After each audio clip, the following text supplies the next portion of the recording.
क्या हाल चाल है?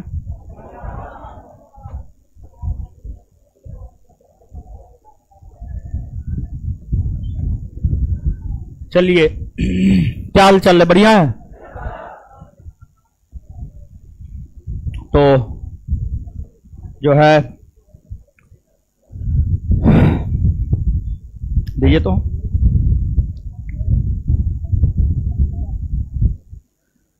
हाँ,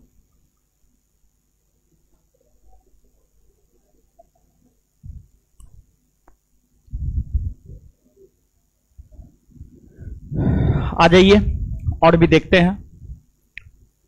तो हम लोग देख रहे थे भारत की जनसंख्या के बारे में, ठीक है। आपको 2011 के जनगणना का जो एक पीडीएफ है वो हम आपको बंटवा रहे हैं, ठीक है। पीडीएफ आ गया है जी? हाँ, बांटिए तो सबको बांटिए। और ऑनलाइन वाले लोग एप्लीकेशन पर डलवा देंगे और साथ ही साथ जो है संस्थान के टेलीग्राम चैनल पर भी जो है आपको डाल दे रहे हैं। दीपेन को भेज दिया, उसके व्हाट्सएप पर बोलिए एप्लीकेशन पर अपलोड कर देगा।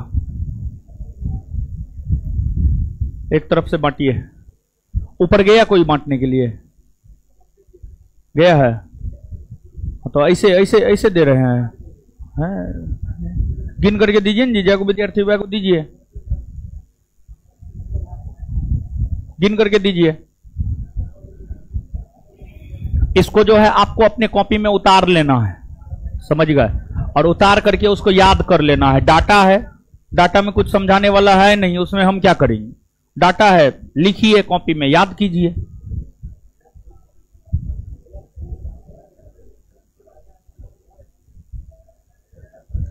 बांट दीजिए। ऊपर में गया है ना बांटने के लिए?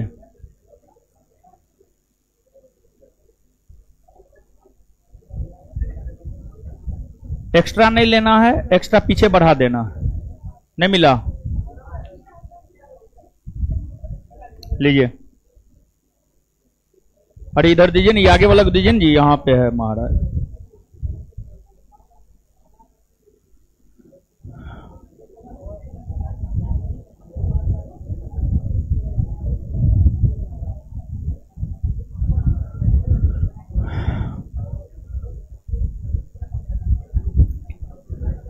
लिखिए, नीचे से हेडिंग मारिए, 2011 की जनगणना के मुख्य तथ्य। हेडिंग मारिए, 2011 की जनगणना के मुख्य तथ्य।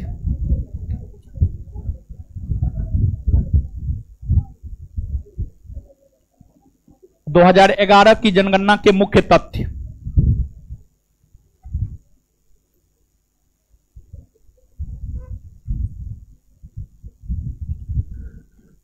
दो 2011 की जनगणना के मुख्य तथ्य।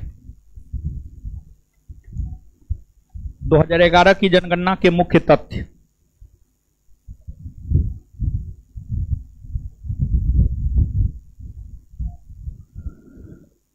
मुख्य तथ्य।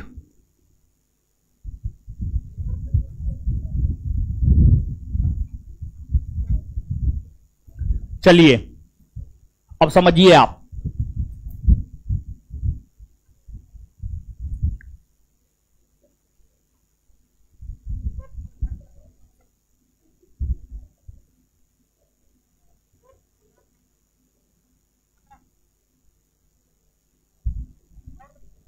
बोले जी उसको अपलोड करने के लिए, बोल दिया ना। हाँ।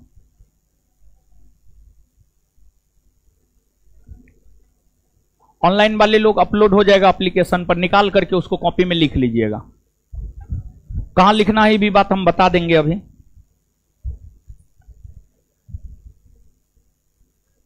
अब समझिए, आइए। 2011 की जो जनगणना है, अब उसी से संबंधित प्रमुख तथ्य को जानना है। 2011 की जनगणना आप सब लोग जानते हैं भारत की 15वीं और स्वतंत्र भारत की 7वीं जनगणना है। और यह बात हमको लगता है हम आपको लिखाए भी हैं। 2011 की जनगणना का जो शुभंकर था वो प्रगणक शिक्षिका थी। प्रगणक शिक्षिका 2011 की जनगणना का शुभंकर थी। और इस जनगणना का जो आदर्श वाक्य था वह था हमारी जनगणना हमारा भविष्य, आवर सेंसस आवर फ्यूचर। हमारी जनगणना हमारा भविष्य, हमारी जनसंख्या हमारा भविष्य, हमारी जनसंख्या हमारा भविष्य, मतलब आवर सेंसस आवर फ्यूचर। यह जो है आपको 2011 की जनगणना का आदर्श वाक्य था। साथ ही साथ 2011 के जनगणना में कुल 29 प्रश्न पूछे गए थे। 2011 की जनगणना में जो है कुल 29 प्रश्न पूछे गए थे।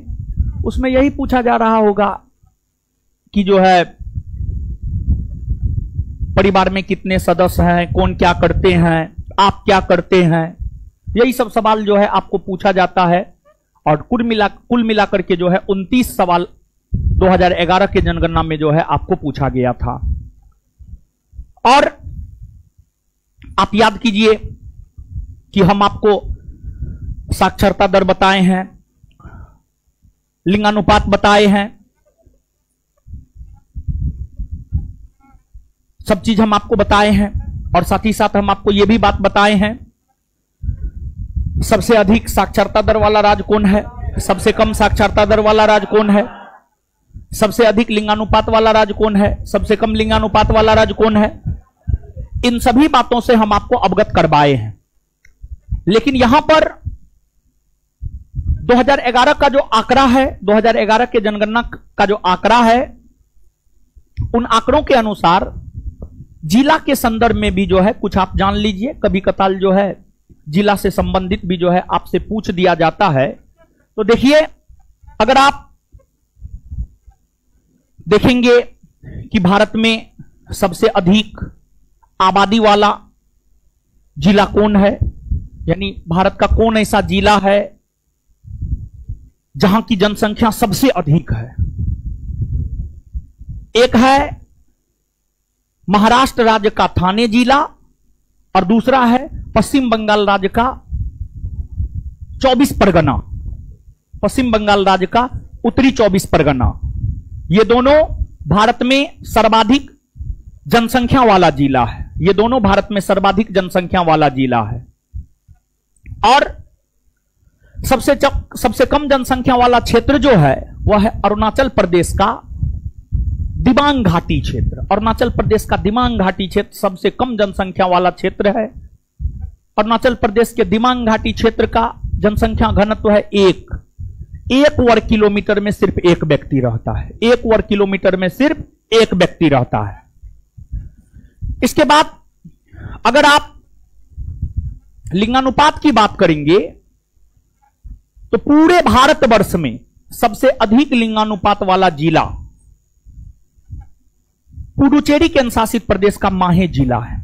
पुडुचेरी केंद्र शासित प्रदेश का माहे जिला सबसे अधिक लिंगानुपात वाला जिला है। यहां का लिंगानुपात है 1176 महिला प्रति 1000 पुरुष। और सबसे कम लिंगानुपात वाला जिला है दमन और द्वीप है, उसमें जो दमन है, दमन एक जिला है। दमन जिला सबसे कम लिंगानुपात वाला जिला है। और फिर साक्षरता दर की अगर आप बात करेंगे तो पूरे भारतवर्ष में जितने भी जिले हैं उसमें सबसे अधिक साक्षर जिला है मिजोरम का सरेछीप। मिजोरम का सरेछीप, यहां के 99% लोग साक्षर हैं।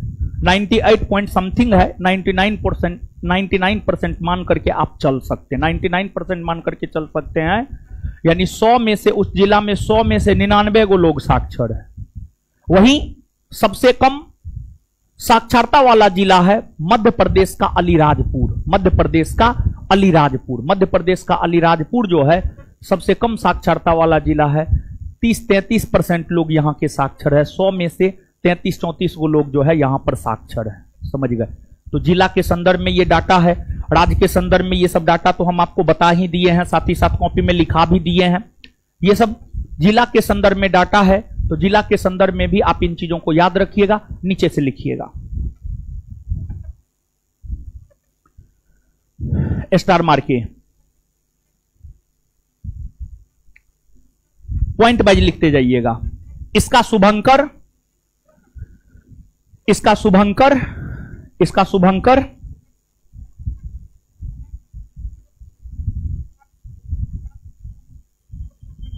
प्रगणक शिक्षिका, इसका शुभंकर प्रगणक शिक्षिका, प्रगणक शिक्षिका, इसका शुभंकर प्रगणक शिक्षिका।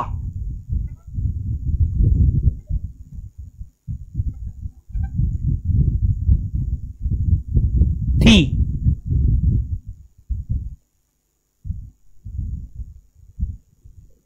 नेक्स्ट पॉइंट, इसका आदर्श वाक्य,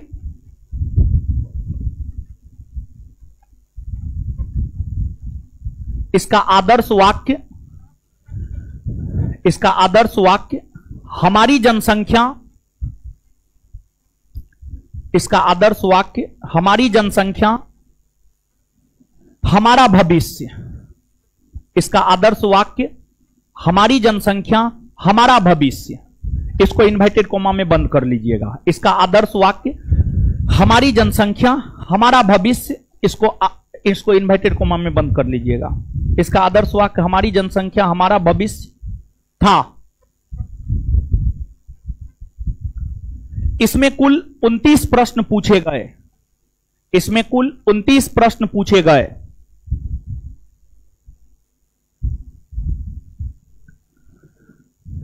इसमें कुल 29 प्रश्न पूछे गए।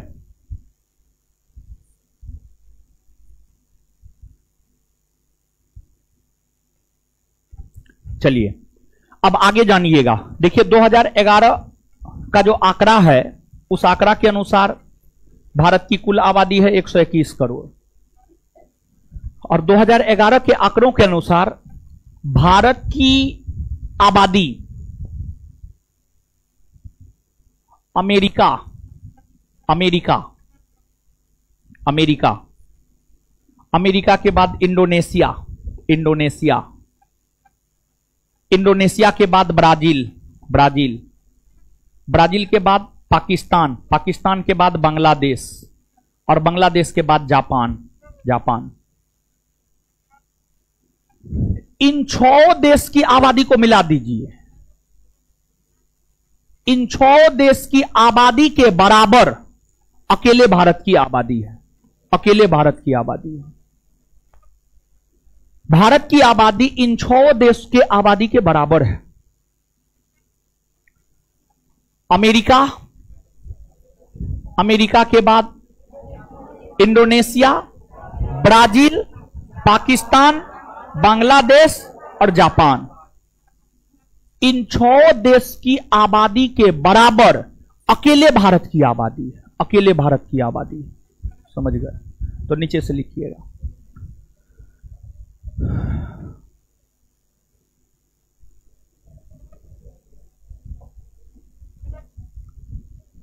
भारत की आबादी, भारत की आबादी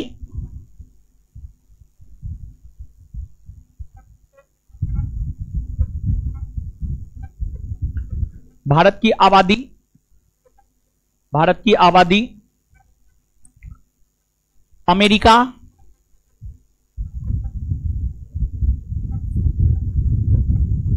America, comma Indonesia, Indonesia, comma Brazil, Brazil, comma Pakistan, comma Bangladesh, Bangladesh और जापान, और जापान।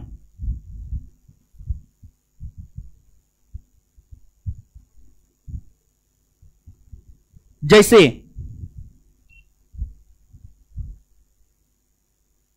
सभी देश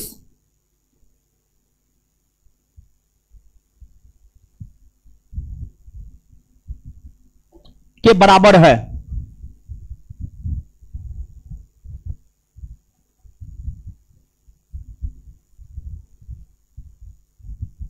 मतलब एक तरफ भारत एक तरफ ही 6 देश रख दीजिए, बात बराबर है। ठीक है, आगे लिखिएगा।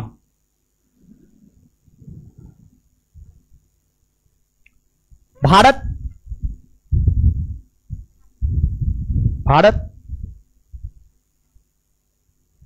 की दो सबसे अधिक भारत की दो सबसे अधिक आबादी वाला जिला भारत की दो सबसे अधिक आबादी वाला जिला भारत की दो सबसे अधिक आबादी वाला जिला भारत की दो सबसे अधिक आबादी वाला जिला भारत की दो सबसे अधिक आबादी वाला जिला महाराष्ट्र का थाने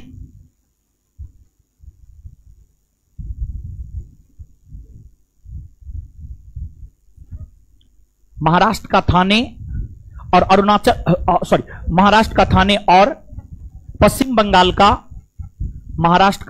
पश्चिम बंगाल का उत्तरी 24 परगना है। महाराष्ट्र का थाने और पश्चिम बंगाल का उत्तरी 24 परगना है।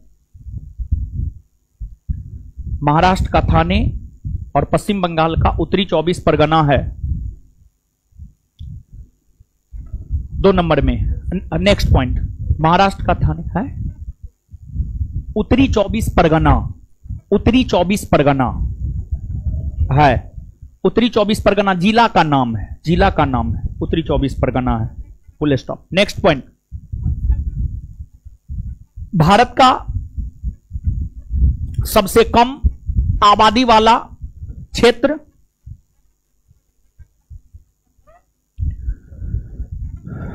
भारत का सबसे कम आबादी वाला क्षेत्र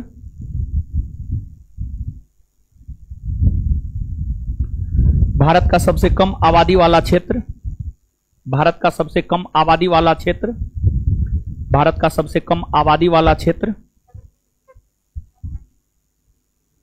भारत का सबसे कम आबादी वाला क्षेत्र अरुणाचल प्रदेश का दिबांग घाटी है। अरुणाचल प्रदेश का दिबांग घाटी है।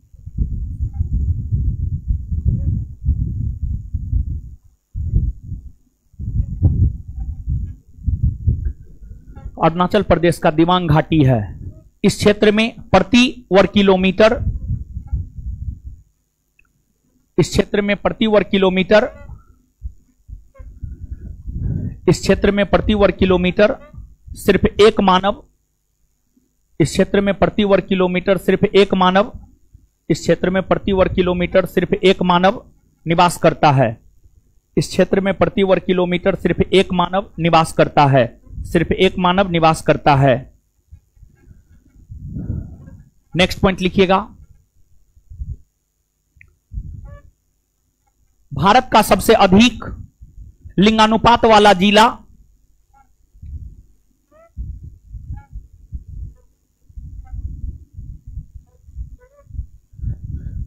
भारत का सबसे अधिक लिंगानुपात वाला जिला नेक्स्ट पॉइंट, भारत का सबसे अधिक लिंगानुपात वाला जिला भारत का सबसे अधिक लिंगानुपात वाला जिला भारत का सबसे अधिक लिंगानुपात वाला जिला पुडुचेरी केंद्र शासित प्रदेश का माहे जिला है। पुडुचेरी केंद्र शासित प्रदेश का माहे जिला है।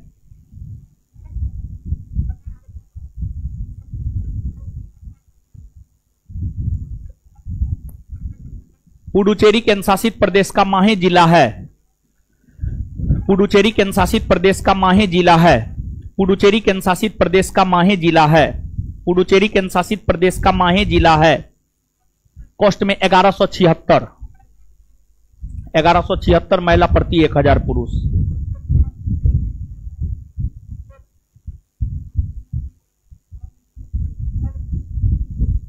आगे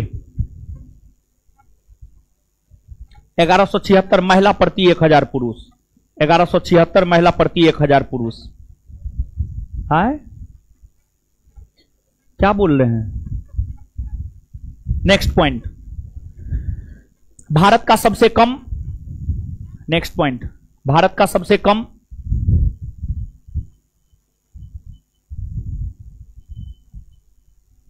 सबसे कम लिंगानुपात वाला,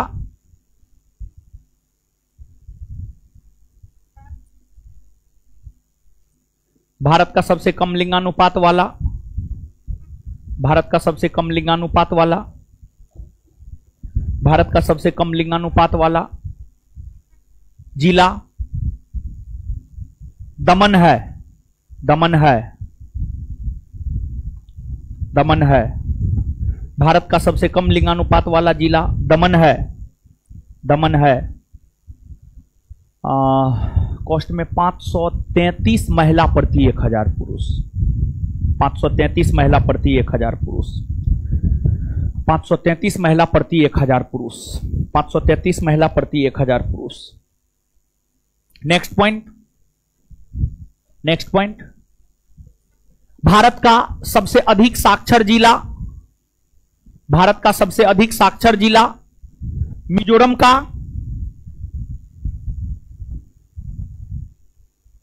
भारत का सबसे अधिक साक्षर जिला मिजोरम का शेरछीप है, भारत का सबसे अधिक साक्षर जिला मिजोरम का शेरछीप है, भारत का सबसे अधिक साक्षर जिला मिजोरम का शेरछीप है।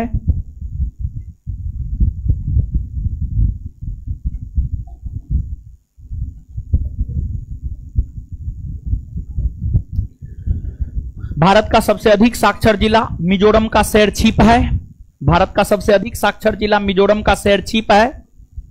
कॉस्ट में 98.76%, कॉस्ट में 98.76%। Next point, next point, Bharat का सबसे कम साक्षर जिला मध्य प्रदेश का अलीराजपुर है।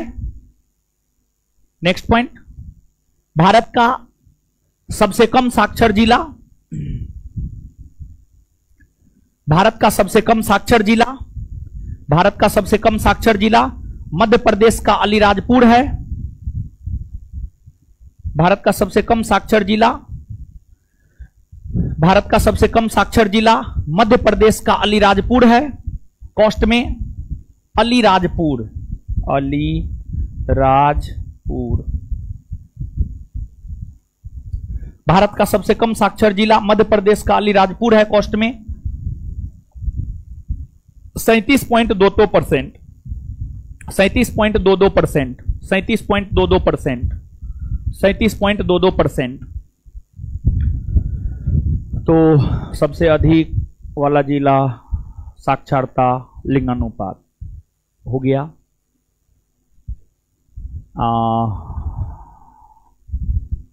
जिला हो गया। अब आगे हेडिंग मारिएगा, धर्म आधारित जनगणना, धर्म आधारित जनगणना 2021, 2011, सॉरी 2011, धर्म आधारित जनगणना 2011।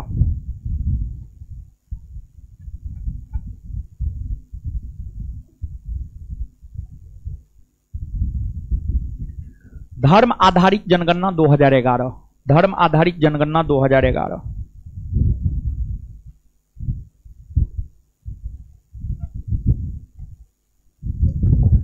देखिए सुनिएगा, 2011 की जो जनगणना है ना, 2 पार्ट में प्रकाशित हुआ है, और उसका जो दूसरा पार्ट प्रकाशित हुआ है अगस्त 2015 में, और उसमें धर्म के आधार पर जनगणना को दिखलाया गया है।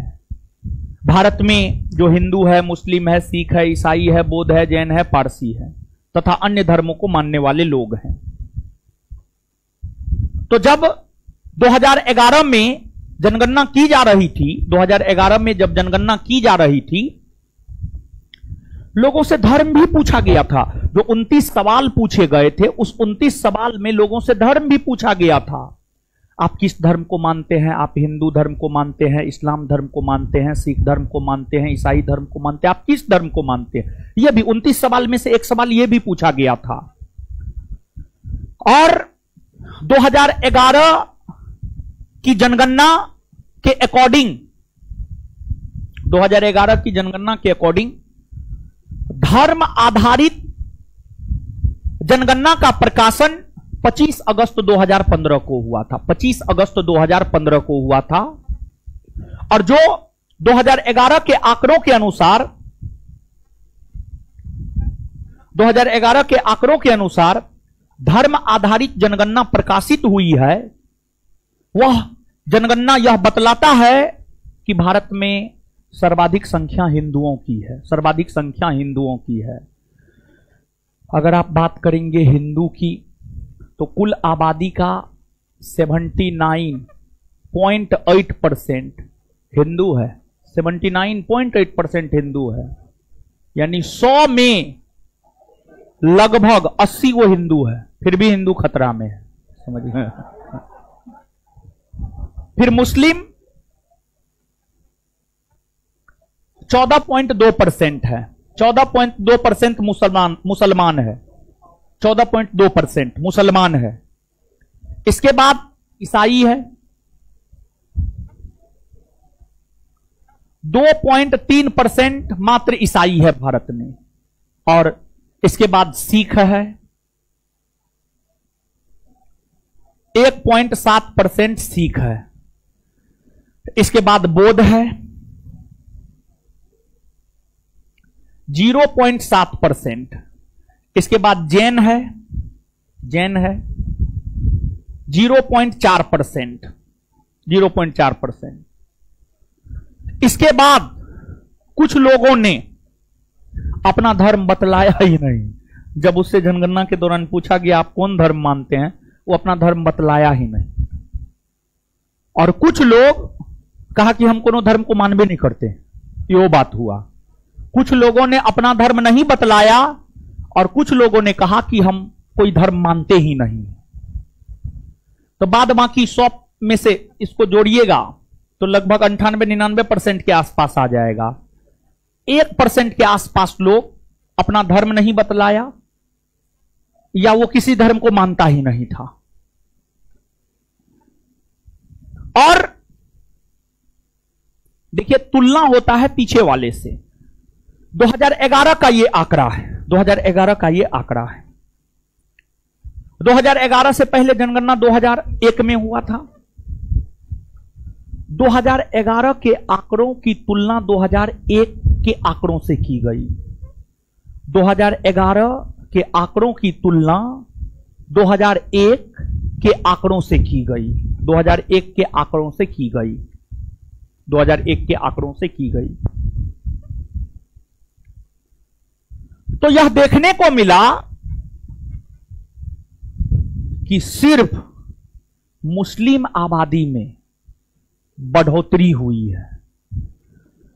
2001 की तुलना में 2011 में मुस्लिम आबादी में 0.8% की वृद्धि हुई है। 0.8% की वृद्धि हुई है। बाद बाकी हर समुदाय में कमी ही हुई है। हिंदू धर्म में 2001 की तुलना में 2011 में 0.7% की कमी हुई है। 0.7% की कमी हुई है। बाद बाकी ईसाई, सिख, बौद्ध इस सब में कमी ही हुई है। जैन में कोई बहुत बड़ा परिवर्तन देखने को नहीं मिला है। तो यहां पर हिंदू और मुस्लिम वृद्धि और कमी के संदर्भ में हिंदू और मुस्लिम को आप याद रखेंगे, ठीक है। इसके अलावे जब 2011 में धर्म आधारित जनगणना प्रकाशित हुई तो उसमें लिंगानुपात भी बतलाया गया कि किस धर्म में कितना लिंगानुपात है, किस धर्म में कितना लिंगानुपात है, यह भी चीज बतलाया गया। लिंगानुपात तो हम आपको बता चुके हैं। लिंगानुपात नहीं बताए, मारेंगे मुंह तोड़ देंगे हम, समझ गए। हिंदुओं का लिंगानुपात 931, हिंदुओं में लिंगानुपात है 931 महिला प्रति 1000 पुरुष।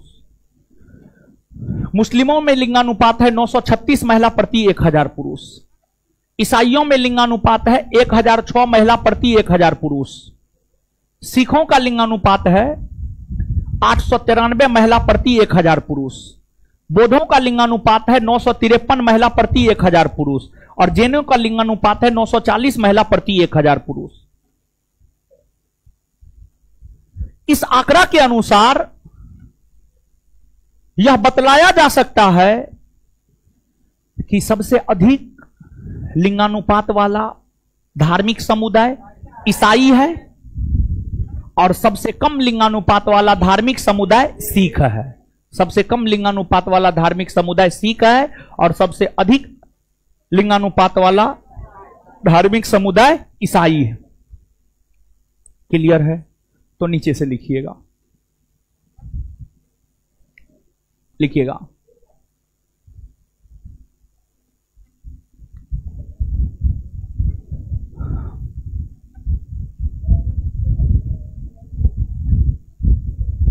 दो 2011 की जनसंख्या के आधार पर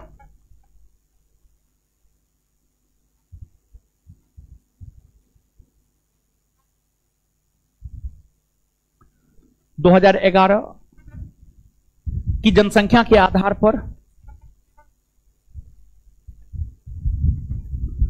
2011 की जनसंख्या के आधार पर 2011 की जनसंख्या के आधार पर 2011 की जनसंख्या के आधार पर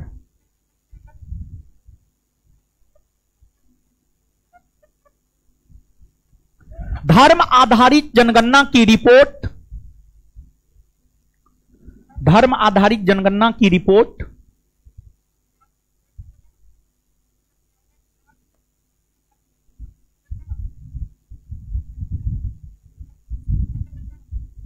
25 अगस्त 25 अगस्त 25 अगस्त 25 अगस्त 2015 को प्रकाशित किया गया। 25 अगस्त 2015 को प्रकाशित किया गया। 25 अगस्त 2015 को प्रकाशित किया गया।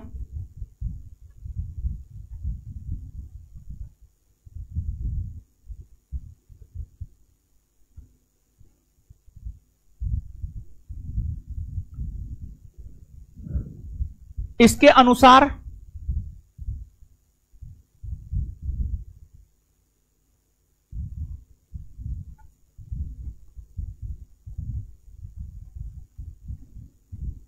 इसके अनुसार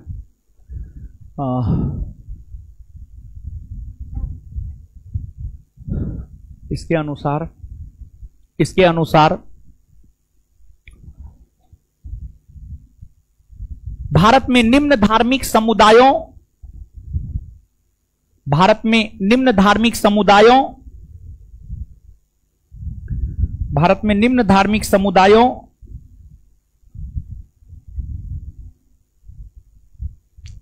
भारत में निम्न धार्मिक समुदायों निम्न धार्मिक समुदायों का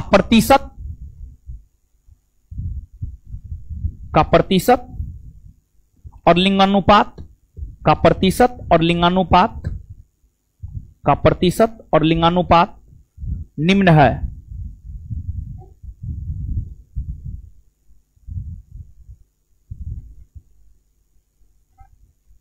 का प्रतिशत निम्न है, का प्रतिशत निम्न है। अब देखिए, अब जो है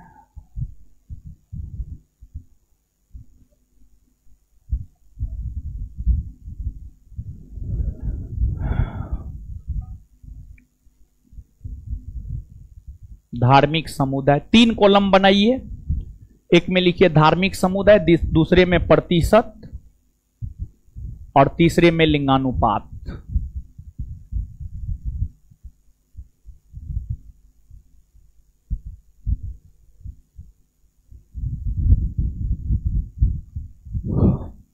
3 कॉलम बनाइए।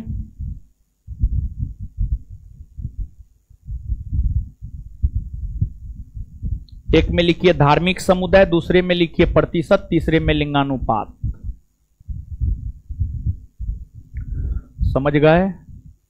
और इसको छापिए, जो बोर्ड पे है इसको छापिए, हम छपवाते हैं, चिंता नहीं करना है, छापिए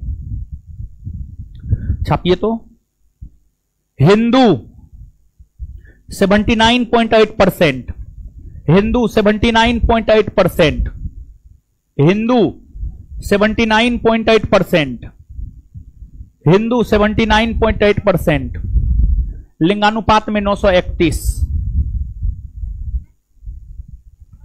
मुस्लिम 14.2%, मुस्लिम 14.2%, लिंगानुपात में 936, ईसाई 2.3%, लिंगानुपात में 1006,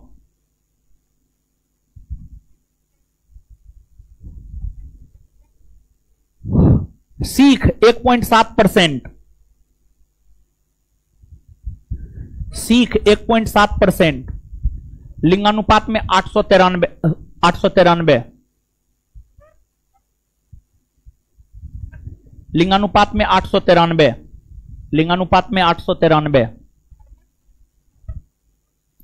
बौद्ध 0.7%, बौद्ध 0.7%, लिंगानुपात में 953, बौद्ध 0.7%, लिंगानुपात में 953, जैन 0.4%, लिंगानुपात में 940,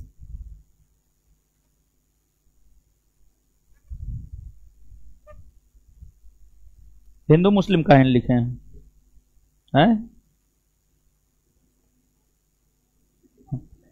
ये कोनो धर्म को नहीं मानता है।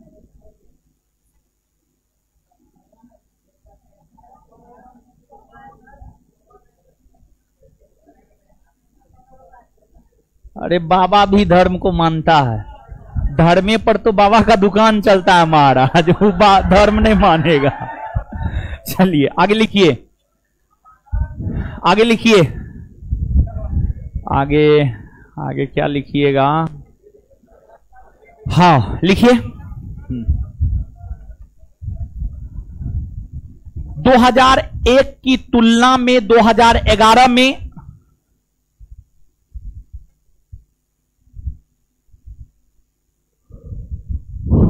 2001 की तुलना में 2011 में 2001 की तुलना में 2011 में 2011 में हिंदुओं की जनसंख्या में 2001 की तुलना में 2011 में 2001 की तुलना में 2011 में हिंदुओं की जनसंख्या में 0.7% की कमी, 0.7% की कमी,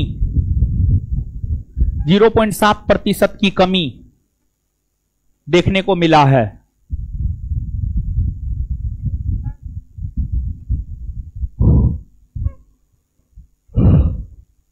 जीरो 0.7% की कमी देखने को मिला है।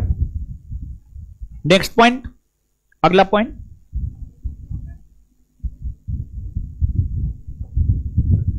दो 2001 की तुलना में 2011 में, नेक्स्ट पॉइंट,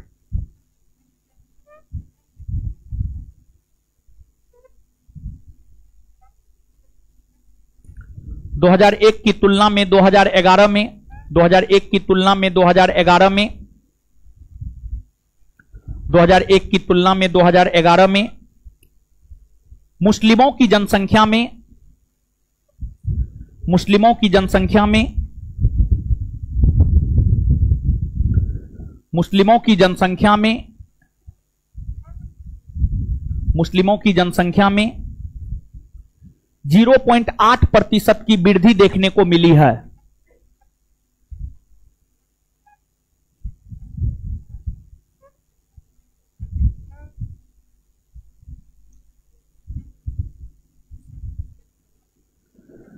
मुस्लिमों की जनसंख्या में 0.8% की वृद्धि देखने को मिली है।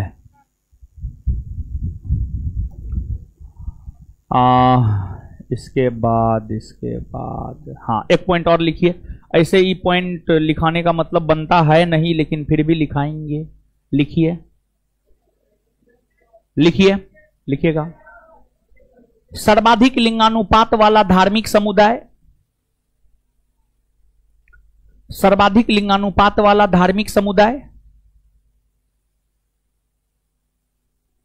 सर्वाधिक लिंगानुपात वाला धार्मिक समुदाय, सर्वाधिक लिंगानुपात वाला धार्मिक समुदाय ईसाई है। सर्वाधिक लिंगानुपात वाला धार्मिक समुदाय ईसाई है।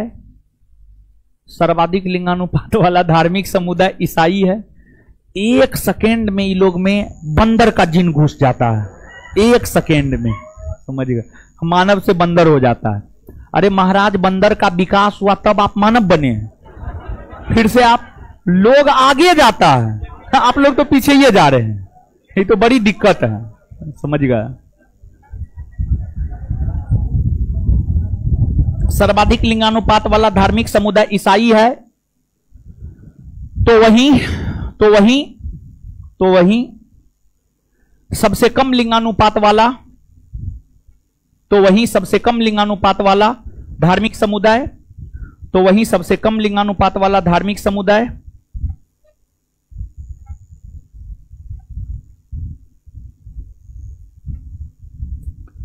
तो वहीं सबसे कम लिंगानुपात वाला धार्मिक समुदाय, तो वहीं सबसे कम लिंगानुपात वाला धार्मिक समुदाय सिख है। कौन है? सिख है ना जी, सिख है ना, सिख है, लिख लिए।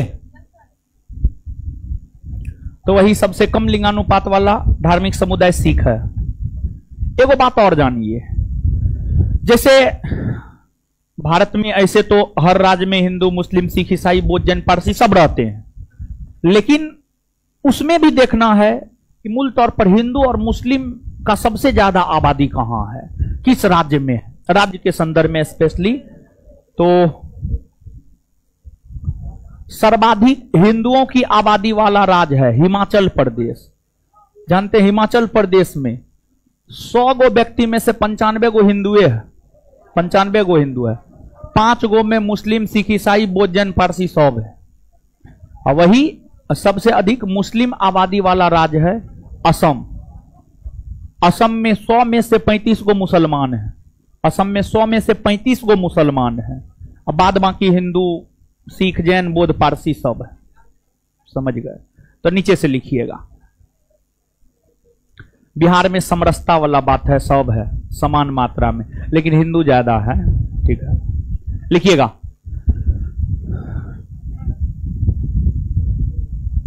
लिखिएगा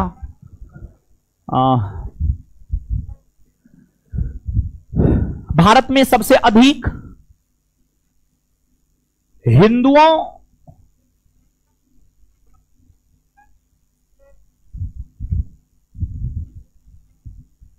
की जनसंख्या प्रतिशत वाला राज्य, भारत में सबसे अधिक हिंदुओं की जनसंख्या प्रतिशत वाला राज्य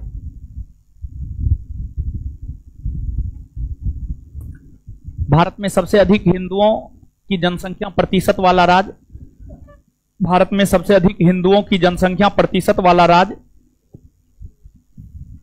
भारत में सबसे अधिक हिंदुओं की जनसंख्या प्रतिशत वाला राज्य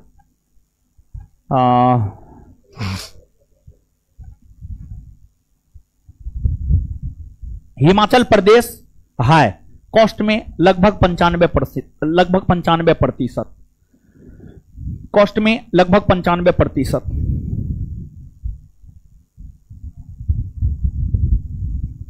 कॉस्ट में लगभग 95%, कॉस्ट में लगभग 95%।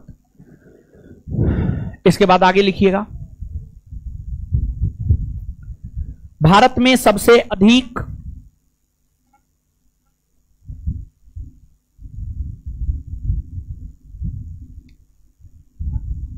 भारत में सबसे अधिक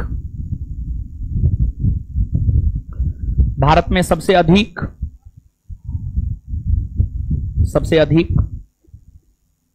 भारत में सबसे अधिक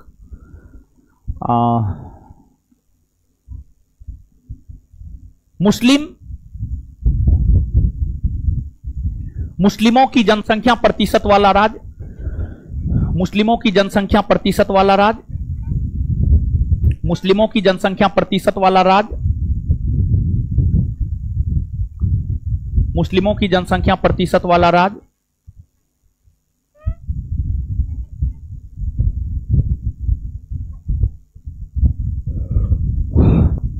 असम है। मुस्लिमों की जनसंख्या प्रतिशत वाला राज्य असम है। कॉस्ट में लगभग 35%, कॉस्ट में लगभग 35%।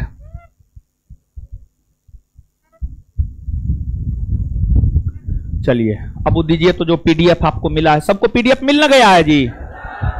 हाँ, किसको किसको नहीं मिला? क्या वो लोग हैं? दोनों तीनों अभागले हैं। इतना लोग को मिल गया, हजारों लोग को मिल गया, 3 गो को नहीं मिला, मतलब अभागले ना है वो। हाँ, पीडीएफ ला करके दीजिए जी, 2 गो 3 गो इधर आगे में बैठ करके पीडीएफ नहीं मिला।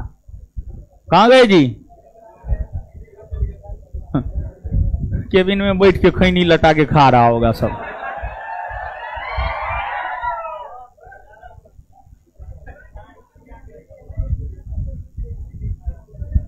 हाँ जी, क्या गो है? के रख ले था जी? के रख ले था? चरवा सब। आगे बढ़िए। उधर कौन ले लिया? डकैत बना देंगे हम 2 मिनट में। दीजिए उसको। मिला जी? वो तो सबसे अभागल है। एक और बढ़ाइए। पीछे में रख लिया है। कौन रखा है जी?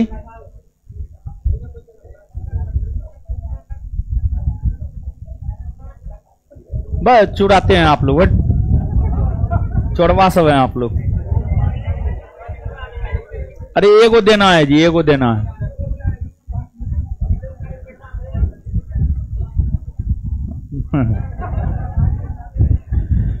देखिए इस पीडीएफ में देखिए 2 साइड है ना जी? अब जो है इसके नीचे कॉपी में इसको लिख लेना है। क्या करना है? लिख लेना है। देखिए, सर्वाधिक जनसंख्या क्रम घटते हुए, न्यूनतम जनसंख्या क्रम बढ़ते हुए। समझ गए?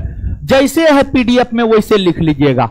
लिखने के क्रम में आपको अपने आप समझ में आ जाएगा हर बात। समझ गए? लिखिएगा ना तो अपने आप समझ में आ जाएगा, नहीं लिखिएगा तो कहां से समझ में आएगा। ठीक है? इसमें सब चीज दिया हुआ है और जहां तक हम आपको लिखाए हैं उसके जस्ट नीचे इसको लिख लेना है। डाटा है, अब इसमें हम क्या लिखा है?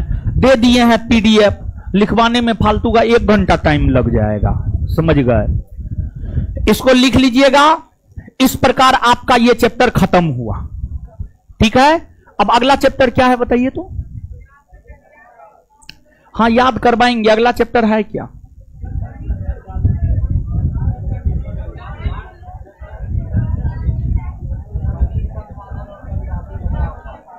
खनिज संसाधन बाकी है, लोक नृत्य बाकी है, जनजाति बाकी है।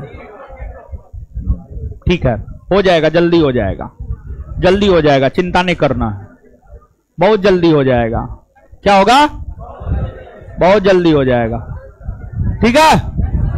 हाँ, चलिए, तो आज जितना बताए हैं, लिखाए हैं, समझाए हैं, उसको पढ़िए पहले। और इसको क्या करना है? जहां तक लिखा है उसके नीचे लिख ना लेना है। लिख लीजिएगा ना, कॉपी में लिखिएगा। अगले क्लास में अगर समझ में नहीं आएगा तो आप हमसे पूछ लीजिएगा। और ऑनलाइन वाले लोग, आप लोग को भी बोले हैं लिखने के लिए। और अगले क्लास में कॉपी हम आपका चेक करेंगे। अगला क्लास मेरा आपके बैच में कल है, और कल कॉपी चेक करेंगे, पूरे क्लास का कॉपी चेक करेंगे। और हमको पूरा विश्वास है 50% से अधिक लोग नहीं लिखेंगे। आप पे हमको पूरा भरोसा है, विश्वास है, पूरा का पूरा। और कल आप नहीं लिखिए ना, कल तो हम नानी याद दिला देंगे। ठीक है? अब पढ़िए, ऐसे नहीं कीजिएगा। आएंगे ऊपर में रहेंगे। अच्छा, ऊपरे जाके चेक करेंगे। क्या हुआ? है क्या बोल रहे हैं? अरे क्या बोल रहे हैं? उठ के बोलिए ना, दिमाग ना है जी तुमको?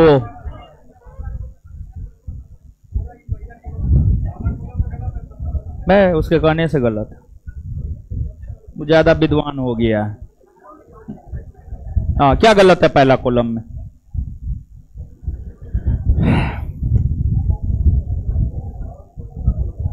क्या गलत है पहला कॉलम में? क्या गलत है बताइए, क्या गलत है?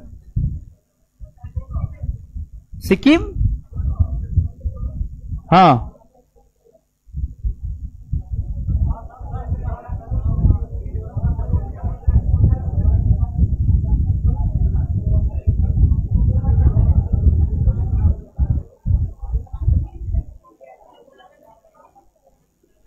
बढ़ते क्रम में है, यहां पे बढ़ते क्रम में है।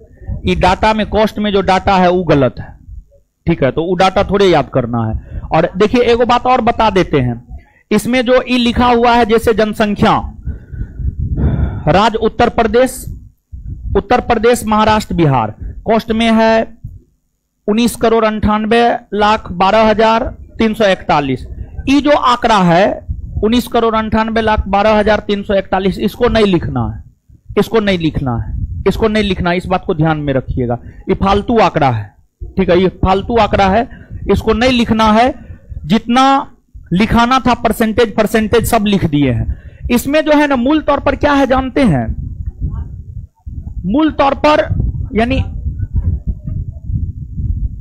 मूल तौर पर जो है 3 बड़े राज्य और 3 छोटे राज्य, सब चीज में। जैसे जनसंख्या में 3 बड़े राज्य कौन है? उत्तर प्रदेश, महाराष्ट्र, बिहार। 3 छोटे राज्य कौन है? सिक्किम, मिजोरम, अरुणाचल प्रदेश। जनसंख्या केंद्र शासित प्रदेश में 3 बड़े राज्य कौन है? दिल्ली, पुडुचेरी, चंडीगढ़। 3 छोटे राज्य कौन है? लक्षद्वीप, दमन और द्वीप और दादर नगर हवेली। तो इसमें जो है आप ये जो कॉस्ट में आंकड़ा है, इसमें हो सकता है थोड़ा इधर उधर हो, टाइपिंग एरर, समझ गए? तो ये जो कॉस्ट में आंकड़ा है, इस आंकड़ा को नहीं लिखना है। आप समझ पा रहे हैं हम क्या बोल रहे हैं? ये क्या है? ये कुछ नहीं है। ये जो है आपको सब चीज में, जनसंख्या में, दशकीय जनसंख्या वृद्धि दर में, जनसंख्या घनत्व में, लिंगानुपात में, शिशु लिंगानुपात में, साक्षरता दर में, महिला साक्षरता में, पुरुष साक्षरता में, अनुसूचित जाति की जनसंख्या में, अनुसूचित जनजाति की जनसंख्या में, ग्रामीण जनसंख्या और शहरी जनसंख्या में। 3 बड़े राज्य और 3 छोटे राज्य, 3 बड़े राज्य और 3 छोटे राज्य। इसमें प्रतिशत को इग्नोर करना है और कॉस्ट में जो डाटा है संख्या में, उसको इग्नोर करना है, उसको नहीं लिखना है। समझ गए? उसको नहीं लिखना है। इस बात को आप दिमाग में बैठा लेंगे। ठीक है, बैठ जाइए। चलिए, तो उसके नीचे लिख लीजिएगा, पढ़िए अब।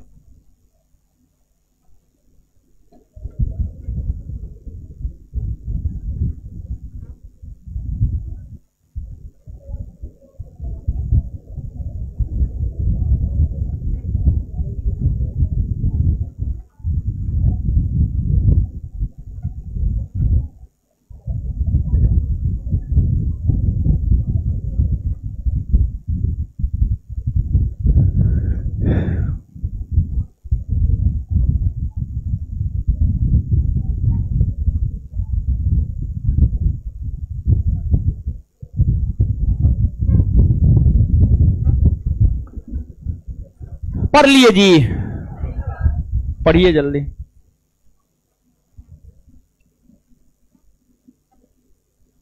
आगे क्वेश्चन करवाना।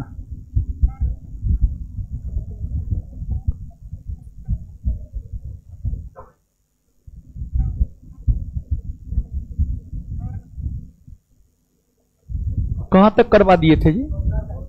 216 तक।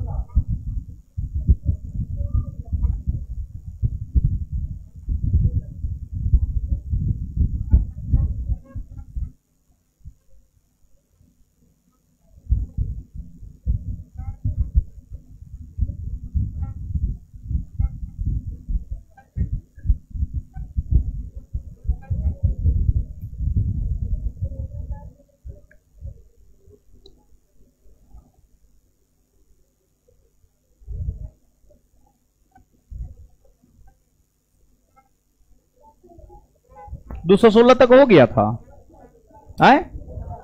216 करवा दिए थे।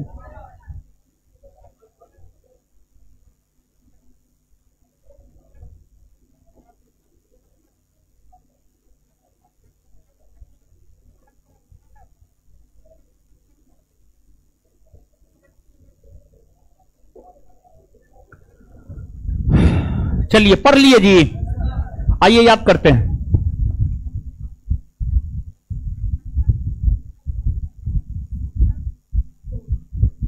याद करते हैं, आइए। हो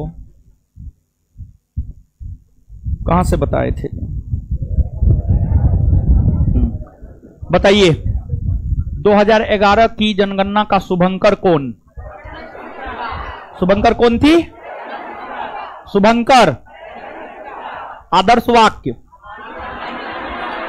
हमारी जनसंख्या हमारा भविष्य।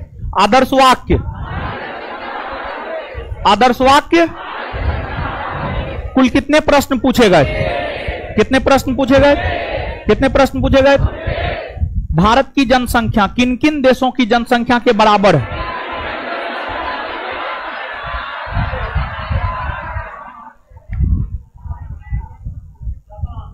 भारत की जनसंख्या किन किन देशों की जनसंख्या के बराबर?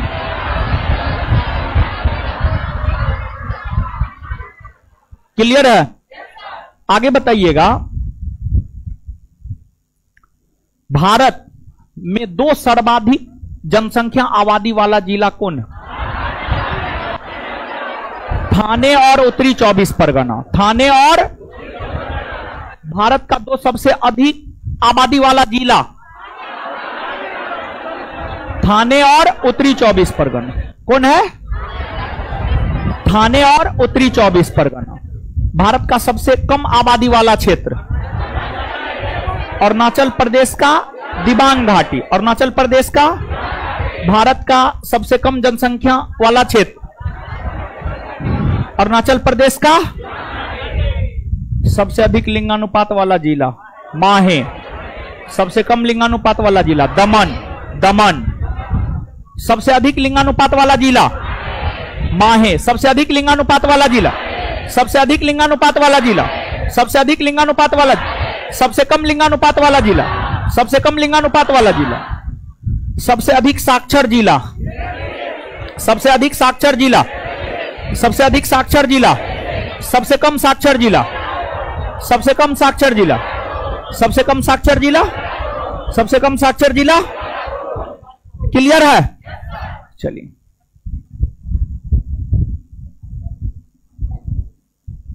आगे बताइए। 2011 के जनगणना के अकॉर्डिंग धार्मिक आधार पर जनगणना प्रकाशित अगस्त 2015 में हुआ। उसके अनुसार अगस्त 2015 में हुआ उसके अनुसार हिंदू कितना प्रतिशत? हिंदू कितना प्रतिशत? मुस्लिम, मुस्लिम, ईसाई, ईसाई, सिख, सिख, बौद्ध, जैन। एक बार फिर से, हिंदू, हिंदू, मुस्लिम, मुस्लिम, ईसाई, ईसाई, सिख, सिख, बौद्ध, बौद्ध, जैन। हिंदुओं का लिंगानुपात, हिंदुओं का लिंगानुपात, मुस्लिमों का लिंगानुपात, मुस्लिमों का लिंगानुपात, ईसाइयों का लिंगानुपात, ईसाइयों का लिंगानुपात, सिखों का लिंगानुपात, सिखों का लिंगानुपात, बौद्धों का लिंगानुपात, बौद्धों का लिंगानुपात, जैनियों का लिंगानुपात। सबसे अधिक लिंगानुपात वाला धार्मिक समुदाय, सबसे अधिक लिंगानुपात वाला सबसे कम लिंगानुपात वाला, सबसे कम लिंगानुपात। 2001 की तुलना में 2011 में हिंदू जनसंख्या में वृद्धि हुई है या कमी? क्या हुई है? कमी। क्या हुई है? मुस्लिम में वृद्धि, मुस्लिम में 0.8% की वृद्धि। मुस्लिम समुदाय में कितने प्रतिशत की वृद्धि? 0. मुस्लिम समुदाय में कितने प्रतिशत की वृद्धि? और हिंदू समुदाय में कितने प्रतिशत की कमी? 0. सबसे अधिक हिंदू आबादी वाला राज्य सबसे अधिक मुस्लिम आबादी वाला कौन है? कौन है? क्लियर है? चलिए देखिए, एगो बात बता रहे हैं, जितना कॉपी में आपको लिखा दिए हैं बता दिए हैं, परीक्षा के लिहाज से उतना सफिशियंट है। लेकिन अगर आप चाहते हैं कि 100% सेफ रहे तो ऊपर से 3 और नीचे से 3, सबसे अधिक और सबसे कम, इसको आप याद रख लीजिएगा। ऐसे जितना बता दिए ना वो सफिशियंट है परीक्षा के लिए। लेकिन फिर भी अगर आप सेफ रहना चाहते हैं तो जो आपको वो पीडीएफ दिया गया है, वो पीडीएफ में जो है उसको आप उतार लीजिएगा, ऊपर से 3 नीचे से 3। बात समझ में आ रहा है? समझ गए? अब आ जाइए क्वेश्चन आंसर पे।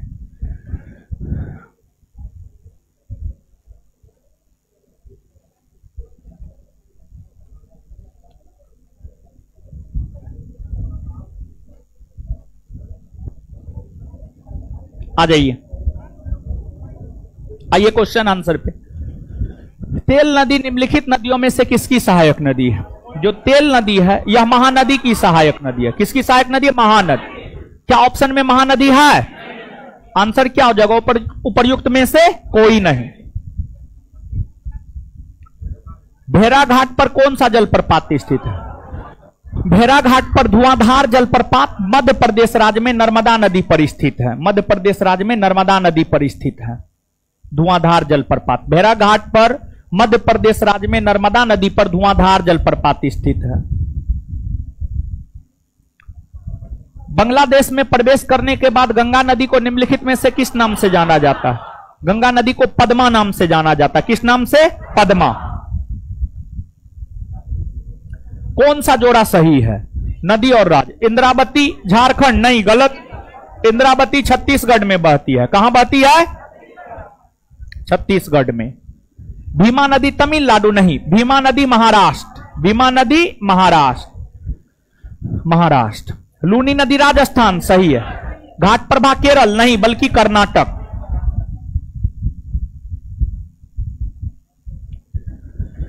आंसर क्या हो जाएगा? सी। क्या हो जाएगा? सी। सी।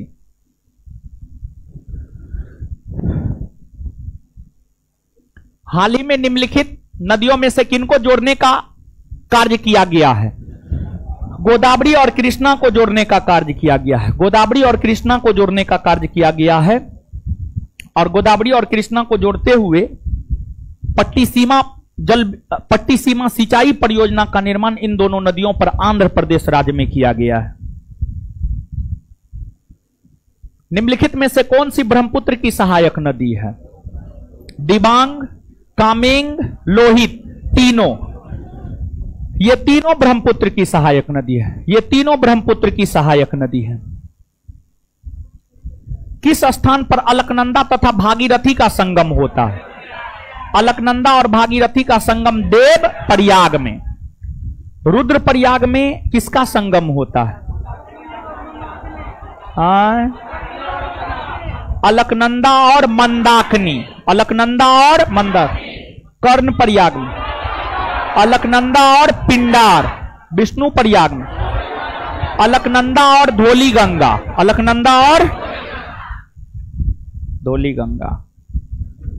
निम्नलिखित नदियों पर विचार कीजिए। बराक, लोहित, सुबनसिरी। उपर्युक्त में से कौन सी नदी अरुणाचल प्रदेश से होकर बहती है?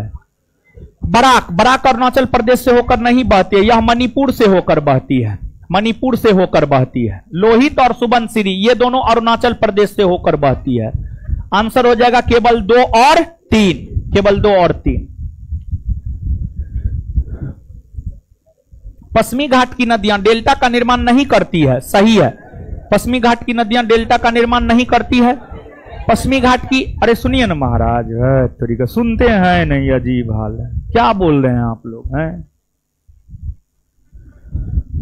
पश्चिमी घाट की नदियों की अगर आप बात करेंगे तो पश्चिमी घाट की जो नदियां हैं, पश्चिमी घाट की कुछ नदियां ऐसी है जो डेल्टा का निर्माण करती है और कुछ नदियां ऐसी है जो डेल्टा का निर्माण नहीं करती है।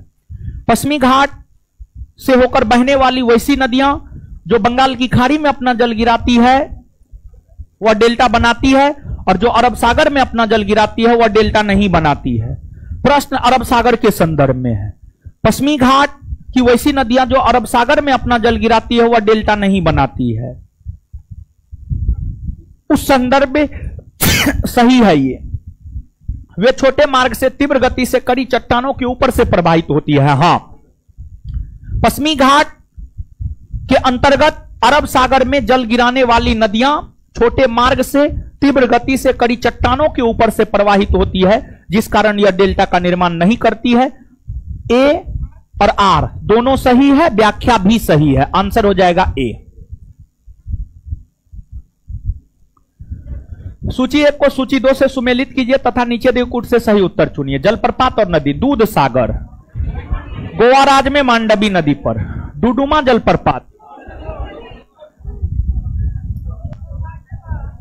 ओडिशा राज्य में मुचकुंड नदी पर।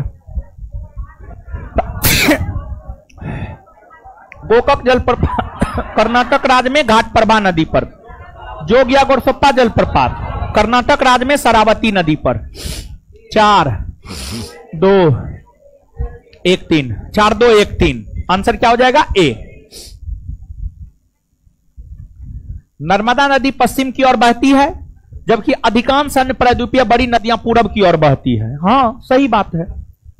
नर्मदा नदी अपने उद्गम से पश्चिम की ओर बहती है। ताप्ती भी पश्चिम की ओर बहती है, जबकि प्रायद्वीपीय भारत की जो अन्य बड़ी नदियां हैं, गोदावरी, कृष्णा, कावेरी, ये सब पूरब की ओर बहती है। ये सब पूरब की ओर बहती है।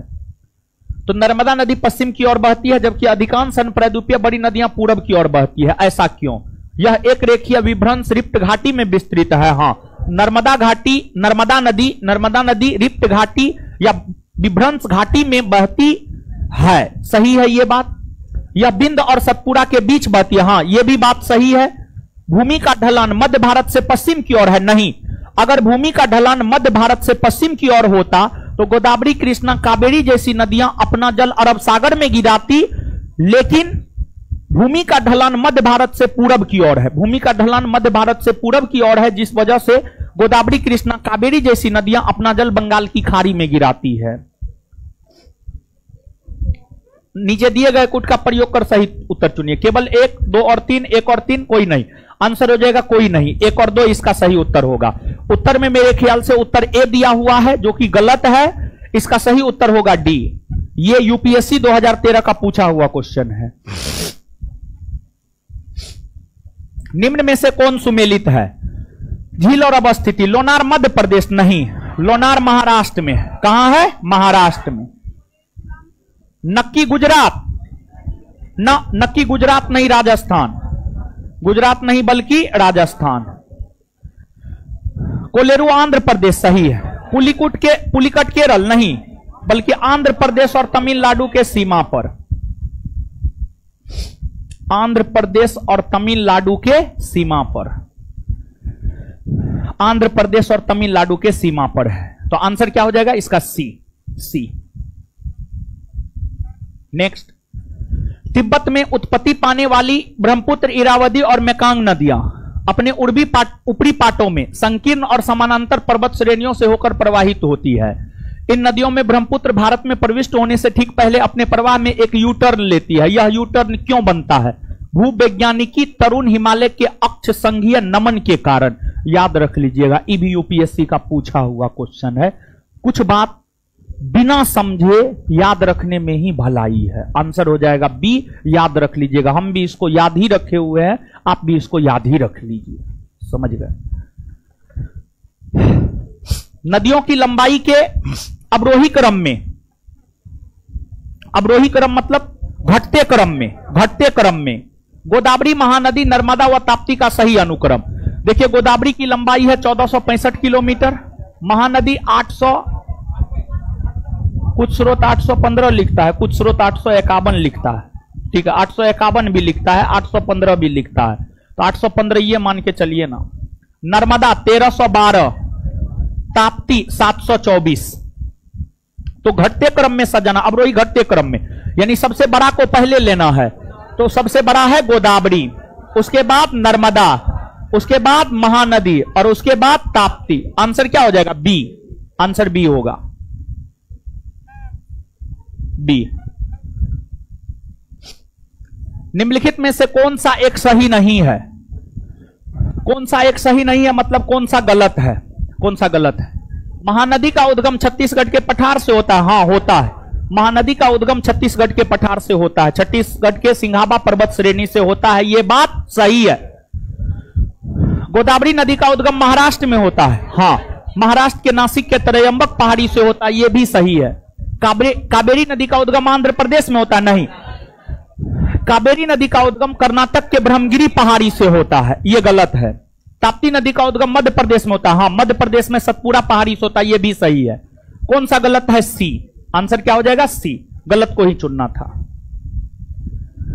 कयाल क्या है? केरल का लेगून है। केरल का लेगून है। निम्नलिखित कथनों पर विचार कीजिए। केरल में पूरब की ओर प्रवाहित होने वाली नदियां नहीं है, गलत है ये। केरल में पूरब की ओर प्रवाहित होने वाली नदियां है भवानी, कबानी, भवानी, काविनी, ये सब केरल में पूरब की ओर प्रवाहित होने वाली ही नदियां हैं। भवानी, काविनी, ये सब ऐसी नदियां हैं जो केरल राज्य में पूरब की ओर प्रवाहित होती है, इसलिए ये गलत है। मध्य प्रदेश में पश्चिम की ओर प्रवाहित होने वाली नदियां नहीं है, गलत है ये। मध्य प्रदेश से नर्मदा और ताप्ती नदी, नर्मदा, ताप्ती, माही, ये सब नदी मध्य प्रदेश से निकलती है और ये सब नदी अपने उद्गम से पश्चिम की ओर ही बहती है, पश्चिम की ओर ही बहती है। तो मध्य प्रदेश राज्य में बहने वाली नर्मदा, ताप्ती और माही ऐसी नदी है जो अपने उद्गम से पश्चिम की ओर ही बहती है। कौन सा सही है? ना तो एक ना ही दो, ना तो एक ना ही दो।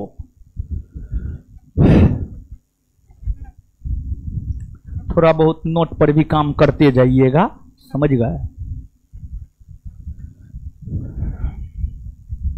आगे आइए। खारी नदी जिस अपवाह तंत्र का अंग है वह है बंगाल की खाड़ी। खारी नदी जो है बंगाल की खाड़ी अपवाह तंत्र का अंग है। कथन 1, काली नदी भारत के दक्षिणी भाग में पूरब की ओर बहने वाली नदी है, नहीं, गलत है ये।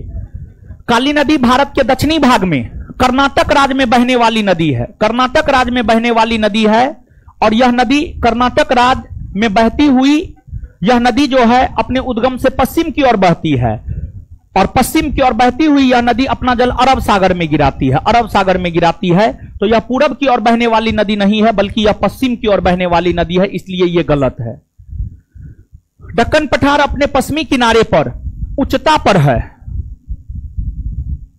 हाँ ठीक है, और पूरब में बंगाल की खाड़ी की दिशा में उसकी मंद प्रवणता है। हाँ ऐसा है, इसलिए गोदावरी, कृष्णा, कावेरी जैसी नदियां अपने उद्गम से पूरब की ओर बहती हुई अपना जल बंगाल की खाड़ी में गिराती है, यह बात सही है। आंसर हो जाएगा ए गलत है परंतु आर सही है। Answer D. आगे सूची 1 को सूची 2 के साथ मिलान कीजिए और सूचियों के नीचे दिए गए कूट का प्रयोग कर सही उत्तर चुनिए। सूची 1 नगर, सूची 2 समीपवर्ती नदी।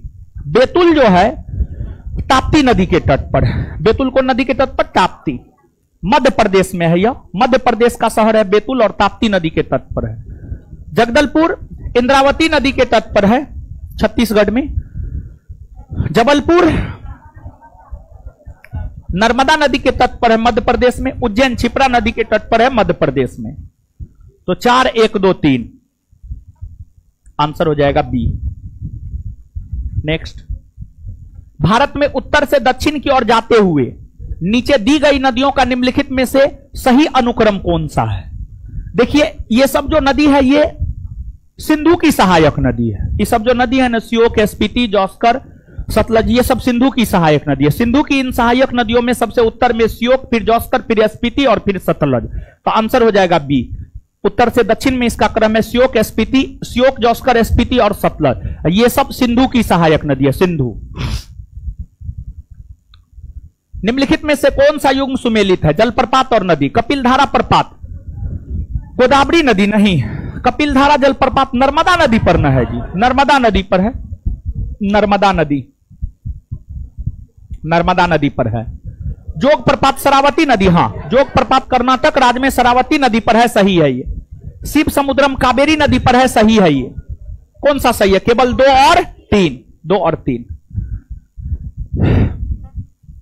गंगा नदी उदाहरण है, गंगा नदी पूर्ववर्ती नदी का उदाहरण है, पूर्ववर्ती नदी का उदाहरण है, पूर्ववर्ती अपवाह का उदाहरण है। गंगा की जलोढ़ मृदा की गहराई भूमि सतह के नीचे लगभग 6000 मीटर तक होती है।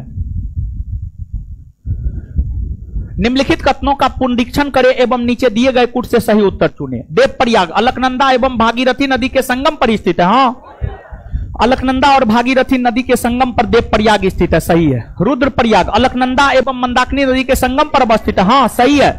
अलकनंदा नदी बद्रीनाथ से बहती है। हाँ, यह भी सही है।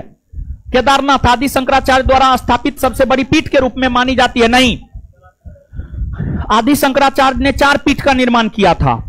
उत्तराखंड के बद्रीनाथ में ज्योतिष पीठ का निर्माण किया था, न कि केदारनाथ में पीठ का निर्माण किया था। केदारनाथ में आदि शंकराचार्य ने कोई पीठ का निर्माण नहीं किया था।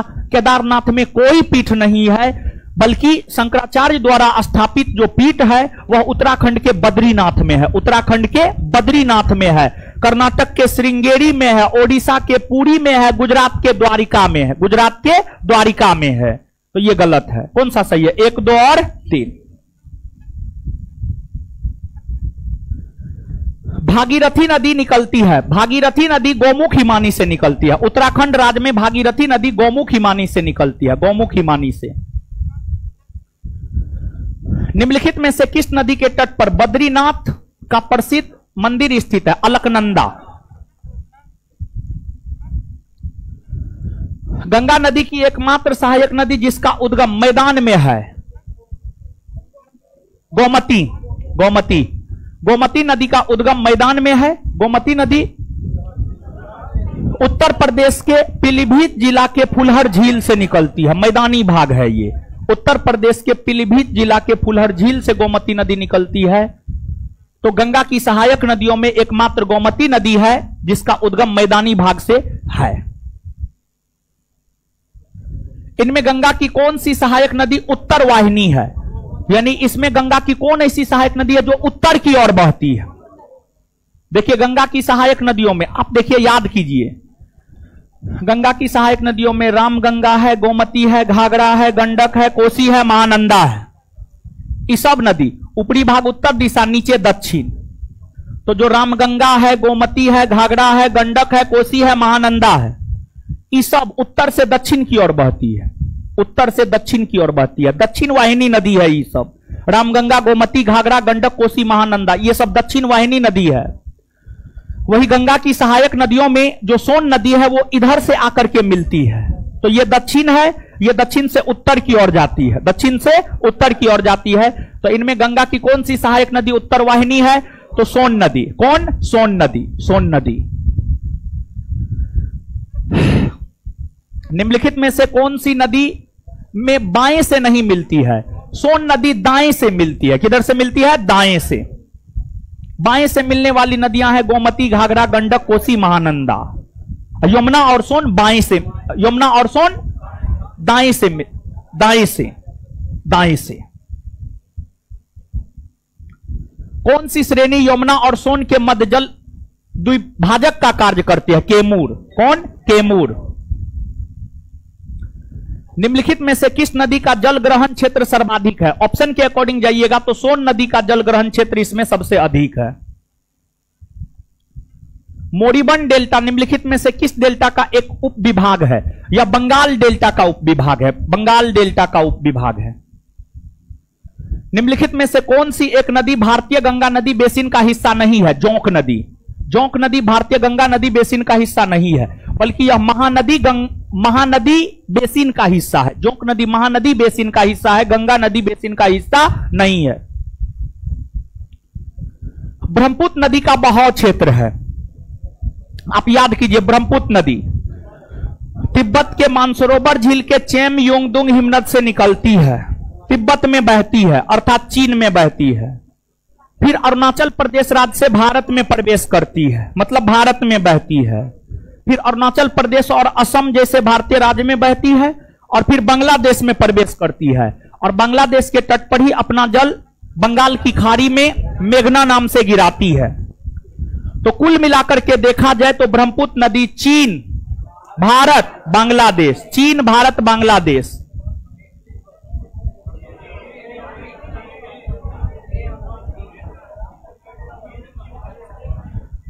तिब्बत, बांग्लादेश, भारत। बिहार दरोगा का ही पूछा हुआ क्वेश्चन है।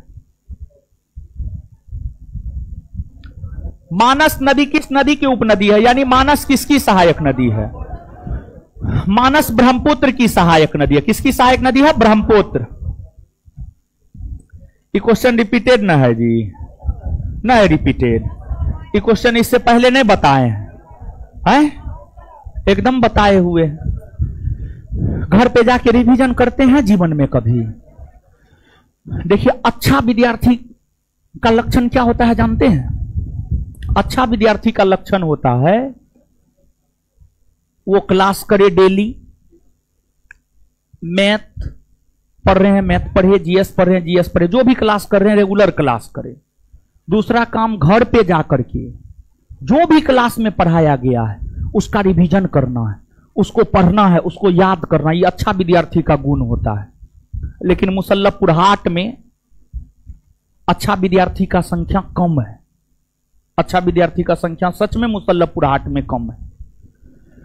देखिए, सबसे बड़ा चीज क्या है? मुसल्लफपुर हाट पटना या भारत के अन्य जगहों की तुलना में थोड़ा सस्ता है। यहां पर शिक्षा सस्ता है, हर चीज लगभग अन्य जगहों की तुलना में बोल रहे हैं। महंगा तो हर जगह है, लेकिन अन्य जगहों की तुलना में यहां पर सस्ता है सब चीज। किसान का बाल बच्चा आता है पढ़ने के लिए, किसान खेत में मेहनत करके कमा करके भेजता है आपको पढ़ने के लिए। आपको तो लगता है कि हम पता नहीं क्या हो गए, गार्जियन का कोई छत्र छाया होता नहीं है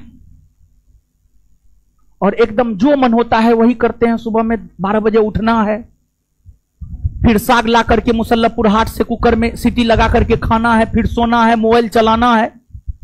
7 बजा क्लास के लिए निकल जाना है, कभी आना है कभी नहीं आना है, फिर यहां से जाना है, खाना है, सोना है, मोबाइल चलाना है, सो जाना है। फिर दोपहर में 12 बजे उठना है, फिर खाना है, सो जाना है, फिर 7 बजेगा, फिर आ जाना है क्लास उठ पुट करके। यानी बीच में किताब कॉपी देखने का कोई जरूरत ही नहीं है। समझ गए? तो किताब कॉपी देखिएगा तब ना याद रहेगा कि क्वेश्चन पहले बताए हैं नहीं बताए हैं, एकदम बताए हैं। समझ गए? तीस्ता नदी का उद्गम वही है जो ब्रह्मपुत्र का है, लेकिन यह सिक्किम से होकर बहती है। गलत है। तीस्ता नदी सिक्किम के पाऊ हुंडी हिमनद से निकलती है, जबकि ब्रह्मपुत्र नदी तिब्बत के मानसरोवर झील के चेमयुंगदुंग हिमनद से निकलती है। अर्थात तीस्ता और ब्रह्मपुत्र का उद्गम स्थल एक नहीं है, अर्थात यह गलत है, क्योंकि कह रहा है दोनों का उद्गम एक है, जबकि ऐसा है नहीं।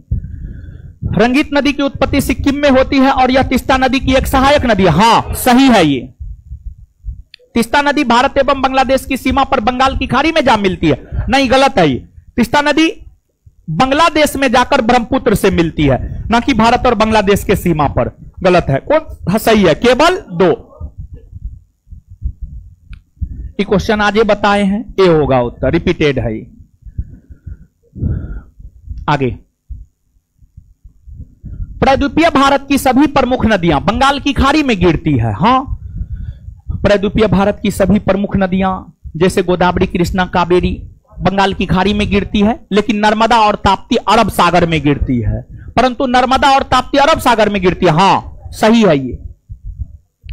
नर्मदा और ताप्ती विभ्रंश घाटी से होकर बहती है। हां, सही है ये। विभ्रंश घाटी से होकर बहती है, ये भी क्या है? सही है। सही है और व्याख्या भी सही है। नर्मदा घाटी किस पर्वत श्रृंखलाओं के बीच है? विंध्याचल और सतपुरा। विंध्याचल और सतपुरा। इन पश्चिम वाहिनी नदियों में कौन 2 पर्वत श्रेणियों के बीच बहती है? नर्मदा विंध्याचल और सतपुरा के बीच से होकर बहती है। नर्मदा नदी अपने मुहाने पर डेल्टा का निर्माण करती है। नर्मदा नदी अपने मुहाने पर डेल्टा का निर्माण नहीं करती है, बल्कि एस्चुअरी का निर्माण करती है। डेल्टा का निर्माण नहीं करती है, बल्कि एस्चुअरी का निर्माण करती है। वह एक भ्रंश घाटी में बहती है। हां, सही है। ए गलत है, परंतु आर सही है। Answer D. नेक्स्ट, कौन सी नदी रिप्त घाटी या भ्रंश द्रोणी से होकर बहती है? नर्मदा। नर्मदा, ताप्ती, दामोदर, ये सब ऐसी नदियां हैं जो भ्रंश घाटी से होकर बहती है। नर्मदा घाटी उदाहरण है भ्रंश घाटी का। नर्मदा घाटी उदाहरण है भ्रंश घाटी का। दोनों सेम क्वेश्चन है। निम्नांकित में से कौन सी एक नदी डेल्टा का निर्माण नहीं करती है? नर्मदा। नर्मदा डेल्टा का निर्माण नहीं करती है बल्कि एस्चुअरी का निर्माण करती है। निम्न में से कौन सा विशेष लक्षण नर्मदा नदी के लिए उपयुक्त है? संरचनात्मक मूल। संरचनात्मक मूल याद रख लीजिएगा। निम्न में से कौन सी नदी डेल्टा नहीं बनाती है? नर्मदा और ताप्ती, ये दोनों नदी डेल्टा नहीं बनाती है। इसमें एक और ऑप्शन बना लीजिए ई, और लिख लीजिए सी और डी। ई ही इसका उत्तर होगा। इसको सही कर लीजिएगा। ई, सी और डी दोनों इसका उत्तर होगा। ठीक है। कावेरी नदी कौन से राज्यों से होकर गुजरती है? देखिए, मुख्य तौर पर कावेरी नदी कर्नाटक और तमिलनाडु राज्य से होकर गुजरती है, लेकिन कावेरी की कुछ उपनदियां हैं जिसका संबंध केरल राज्य से है। तो इसलिए ऑप्शन के अकॉर्डिंग अगर आप जाएंगे तो कर्नाटक, केरल और तमिलनाडु। कर्नाटक, केरल और तमिलनाडु।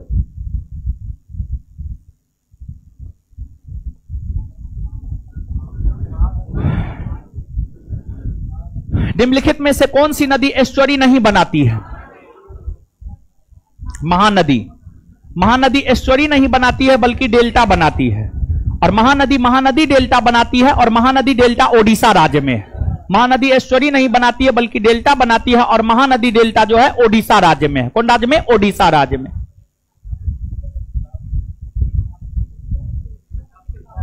निम्नलिखित भारतीय नदियों में से कौन एस्चुअरी बनाती है? ताप्ती। ताप्ती एस्चुअरी बनाती है, बाद बाकी सब डेल्टा बनाती है। गोदावरी नदी डेल्टा बनाती है। आंध्र प्रदेश में कावेरी नदी डेल्टा बनाती है। तमिलनाडु में महानदी, ओडिशा में डेल्टा बनाती है।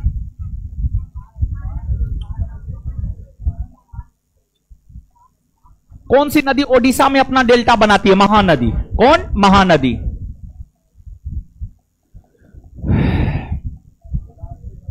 भारत का दूसरा बड़ा नदी बेसिन है।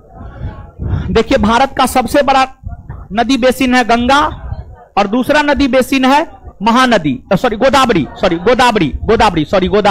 भारत का सबसे बड़ा नदी बेसिन है गंगा, और दूसरा है गोदावरी। और प्रद्वीपीय भारत का सबसे बड़ा नदी बेसिन है गोदावरी।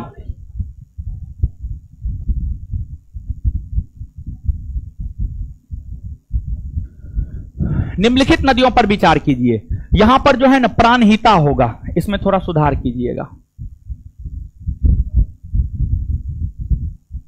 प्राणहिता, वंशधारा, इंद्रावती, प्राणहिता, पेन्नार। उपर्युक्त में से कौन सी गोदावरी की सहायक नदी है? देखिए, इसमें जो है इंद्रावती और प्राणहिता, ये दोनों गोदावरी की सहायक नदी है। बाद बाकी गोदावरी की सहायक नदी नहीं है। आंसर हो जाएगा केवल 2 और 3। केवल 2 और 3।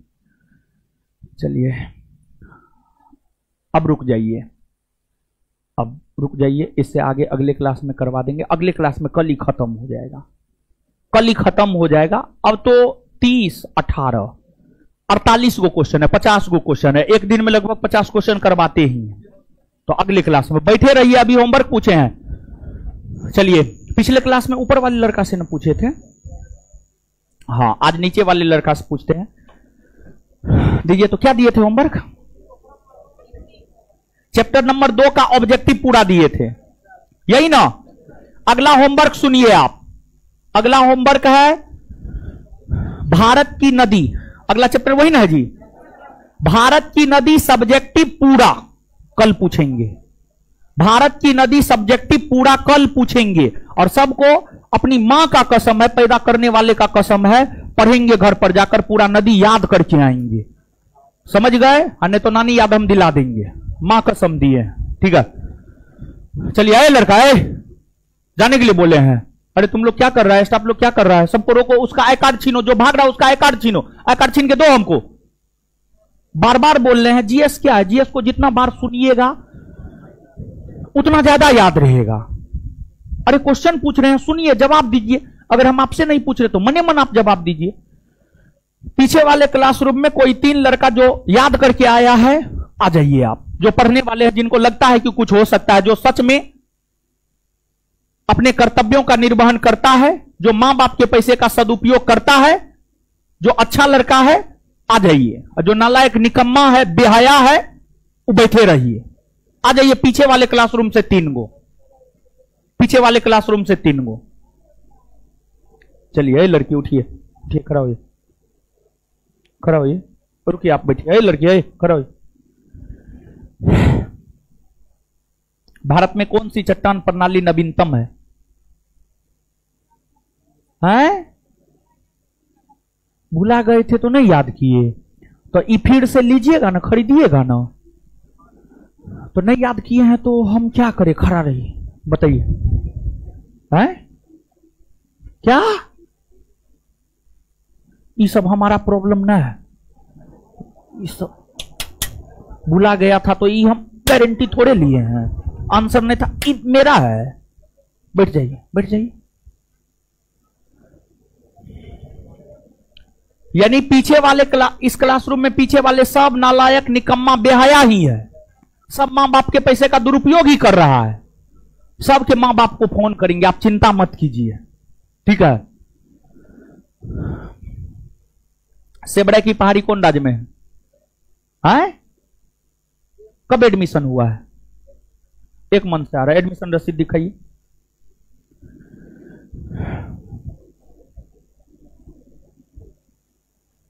चलिए खड़ा हो जाइए।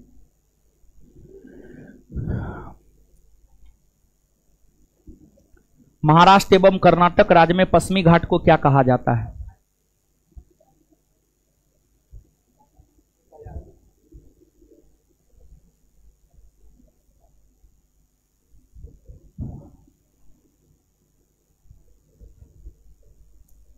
हिमालय की सबसे ऊंची चोटी कंचनजंगा कहां स्थित है?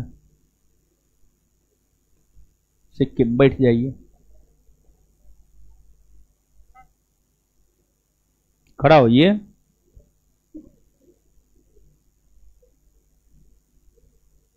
सबसे बड़ा हिमनद कौन है?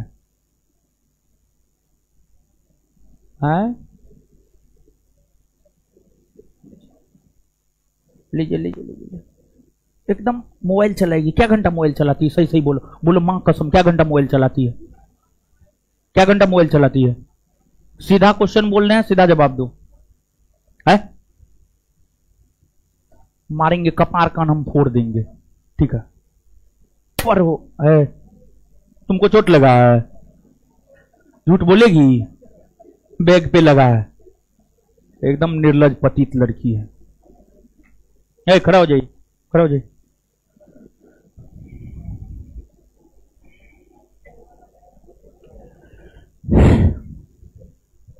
स्थल खंड के कुल क्षेत्रफल के कितने प्रतिशत भूभाग पर पठार का विस्तार है? बैठ जाइए, खड़ा हो जाइए। हैं? एडमिशन कब हुआ है? पुराना है। एडमिशन रसीद देखेंगे, नहीं आए थे तो। अब पुराना है तो नहीं आए थे, वो आपका प्रॉब्लम, हमको कोई दिक्कत नहीं है। हम तो कूटेंगे, हम तो कूटने के लिए पैदे हुए हैं।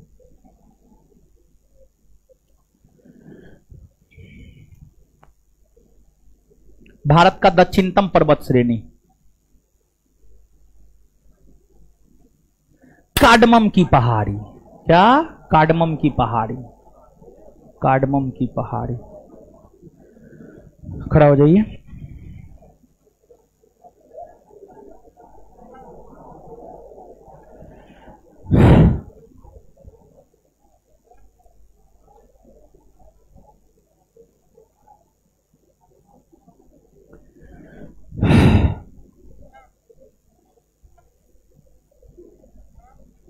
किन 2 पर्वत श्रेणियों के मध्य कश्मीर घाटी स्थित है?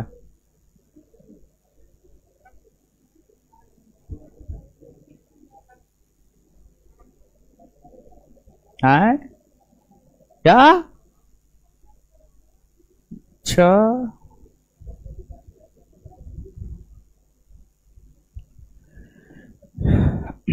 नर्मदा और ताप्ती नदियों के मध्य कौन सी पर्वत श्रेणी स्थित है? विंध्याचल। अच्छा, हाँ। लीजिए लीजिए लीजिए लीजिए, इतना टाइम नहीं देंगे, इतना टाइम थोड़े देंगे हम। चलिए लड़की खड़ा हो जाइए, खड़ा हो।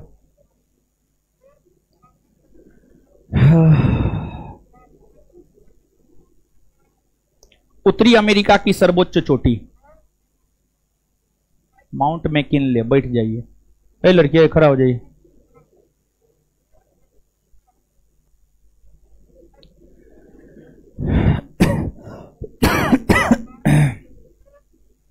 हिमालय की उत्पत्ति किस भूसन्नति से हुई है? लीजिए लीजिए लीजिए। क्या घंटा मोबाइल चलाती है? सही सही बोलो। 4 घंटा, 5 घंटा, 8 घंटा, 10 घंटा? क्या घंटा? अच्छा, जिससे पूछेंगे सबके पास छोटे मोबाइल है, लीजिए, उससे मतलब ना है। लीजिए लीजिए लीजिए। पढ़िएगा कब? लीजिए, छोटका मोबाइल है या बड़का है? लड़की खड़ा हो जाइए। है क्या? कार्ड दिखाइए। एडमिशन देखेंगे कब का है। एडमिशनों ने लिए हैं। खड़ा हो जाइए, बोलिए क्या? एडमिशन ना है? कहाँ है रसीद? कहाँ?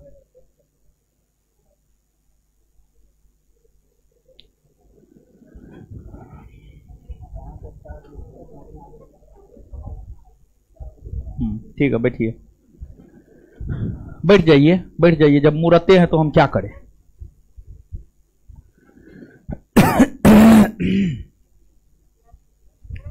नाथुला दर्रा किस राज्य में है? बैठ जाइए। तो हम क्या करें? हम वो सब नहीं जानते हैं। अरे हमको सब पता ना है। नेलंग घाटी किस राज्य में है? लीजिए लीजिए न हो, खड़ा हो जाइए।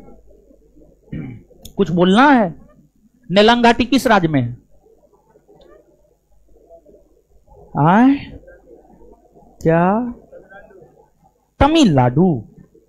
हे भगवान, उत्तराखंड में पढ़ता लिखता है नहीं। खड़ा हो जाइए। हाँ, क्या कुछ बोलना है? शांत घाटी कहां है? केरल में है। कहां है? केरल में। लीजिए लीजिए। अरे लीजिए ना, लीजिए ना, अरे लीजिए ना। अरे जरूरी है वही सब। खड़ा हो जाइए। क्या है? कहां रसीद?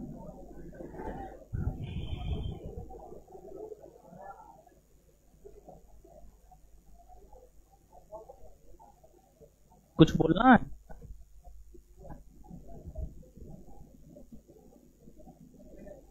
कहां है रसीद?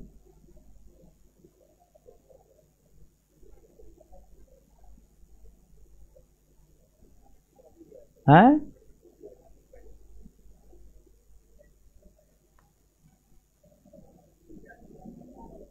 क्या पढ़े हैं ना?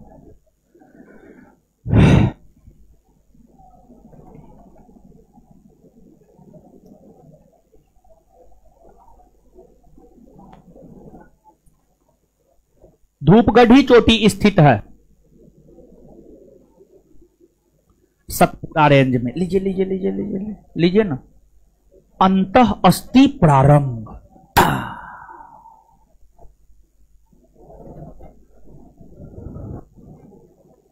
कुछ बोलना है?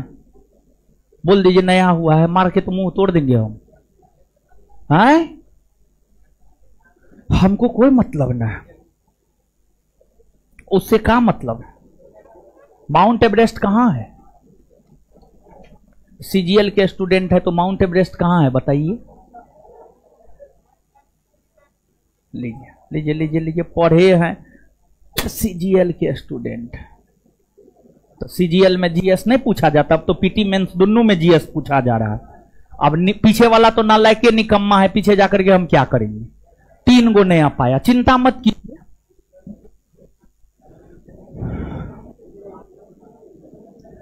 कूट देंगे हम एक तरफ से।